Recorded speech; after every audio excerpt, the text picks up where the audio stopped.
Hey everyone, this is Pedro, and today I'll share how I use the self-imposed limitation, or a creative prompt if you will, to help me make decisions while navigating through different keys, choosing chords, all based on modal brightness relationships. Hopefully this doesn't sound complicated, first because it isn't, and second, I'm sure you'll be able to implement these ideas in your music. So let's dive in. Throughout the next examples, I use the reference pitch B to filter my tonal or modal color choices. But this is not so much about using B as the root or modal center per se, but rather using it as a guide to limit and inspire which keys or modes I choose, all while exploring the relationship that can be established between modes in a hierarchy of darkest to brightest, like in this image. Right here. Of course, there is space for subjectivity here, but this is the relationship I followed, and this will become clearer as we go through the next examples. This whole section is actually modal, as it's based on a B Aeolian melody doubled on the bass, while the piano is doing a B sus7 arpeggio throughout, only to use a couple of chords near the end of this phrase, just for the sake of variety.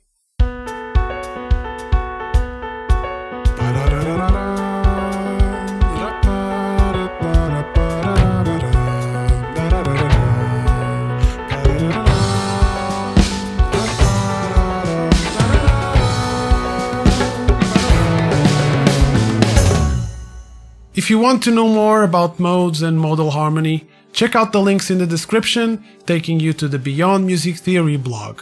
You'll have access to a lot of resources and ideas that you can try out in your music. This next section is where I got a bit more creative with the limitation in order to create the harmony. I selected keys where B exists, and with that said, the focus wasn't on B as a tonic, but its presence within the modal color palette of each key. With that in mind, I organized my harmonic journey of this section in a way that would take me from darker to brighter sounding modes of B.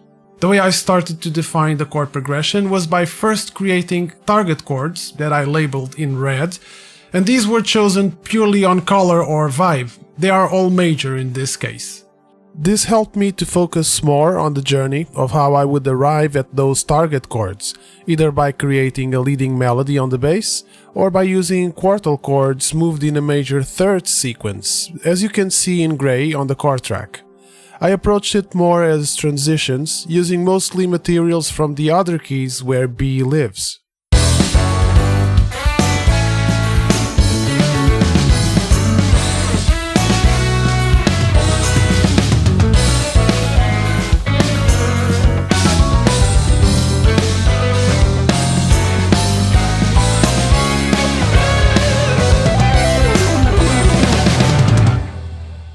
You could try this yourself. Try choosing a reference pitch and then use the relationships I described, or even do something different like navigating through keys where that pitch is a major, minor, diminished or augmented chord. Play with that. For this last section, I used an ostinato pattern based on a sus47 arpeggio that was also moved around or transposed, so I could explore different modal colors. Again, modal colors from where B modal center was a possibility. What I did was to experiment with and decide chords that could work on top of that ostinato. Again, chords from keys where B as a modal center lives.